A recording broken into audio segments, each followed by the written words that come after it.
We shall continue with Chapter 13, Organisms and Populations, Part 5. The topic is populations. First, let us go and see what is population. A population could be defined as the set of all organisms or group of organisms belonging to the same species, living in the same geographical area for a given period of time, and is capable of interbreeding among themselves. Let us take an example.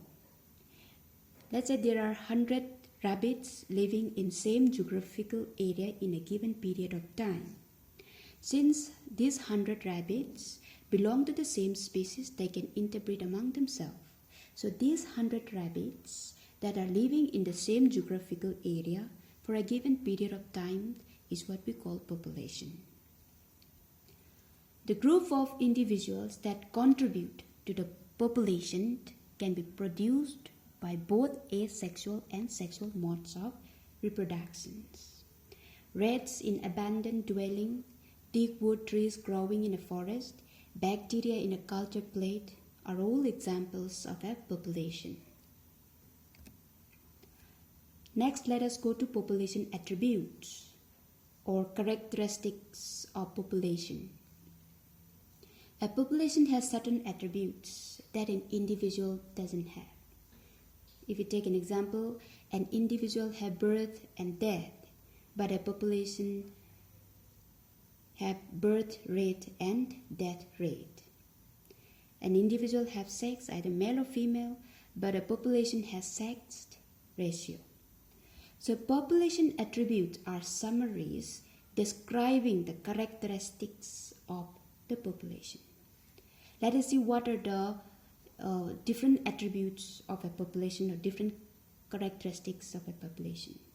The different characteristics of a population are birth rate and death rate, sex ratio, age distribution, and population density. Let us go to the first attribute, that is birth and death rates. Birth and death rates are the per capita births and deaths in a population.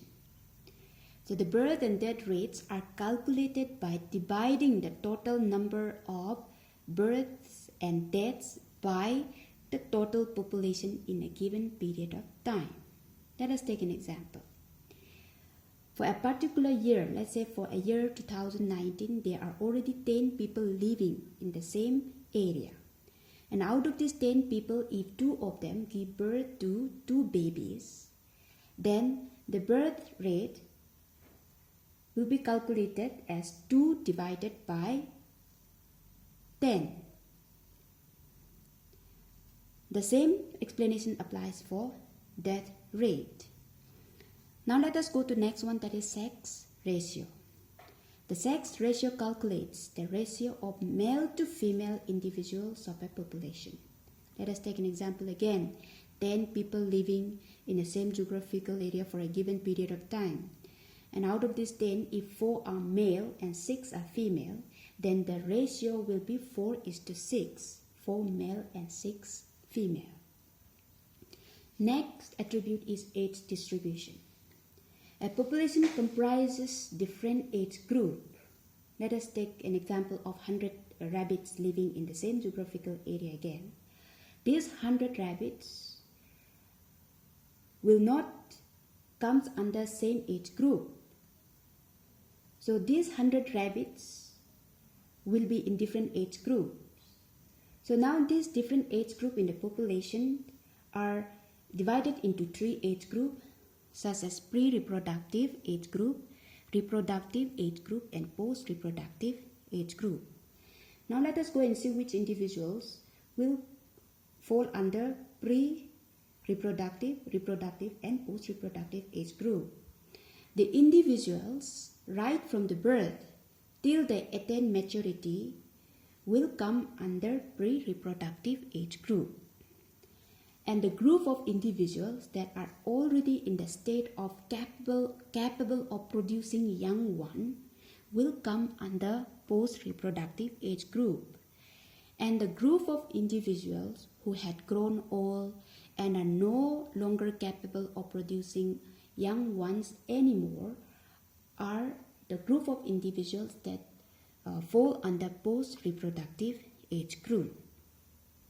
Now, if the age distribution, this age distribution is plotted for the population, then the resulting structure is called age pyramid.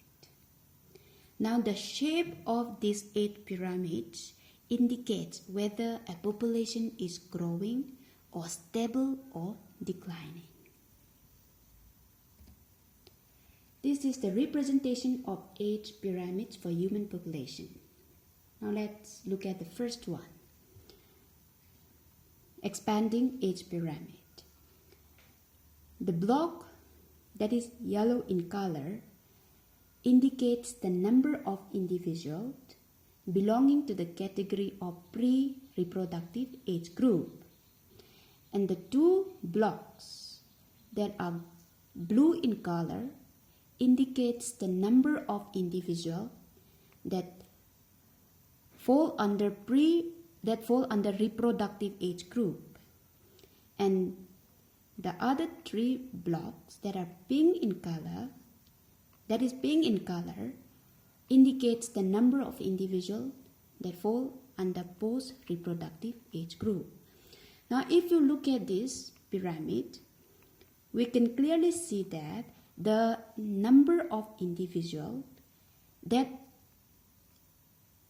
fall under pre-reproductive age group are more in number comparing to the number of individuals that fall under reproductive and post-reproductive age group. That means the birth rate exceeds death rate. So that is why this type of pyramid is called expanding pyramid. The population is expanding or growing. The second one is stable pyramid.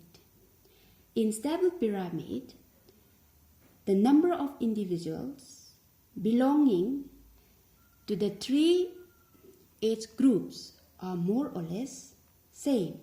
That means the birth rate is almost equal to death rate. So here the population is neither expanding nor declining. It is more or less stable. That is why it is called stable age pyramid. Now let us go to the last one, declining age pyramid. In declining age pyramid, the number of individuals that fall under pre-reproductive age group are less comparing to the number of individuals that fall under post-reproductive age group. That means the birth rate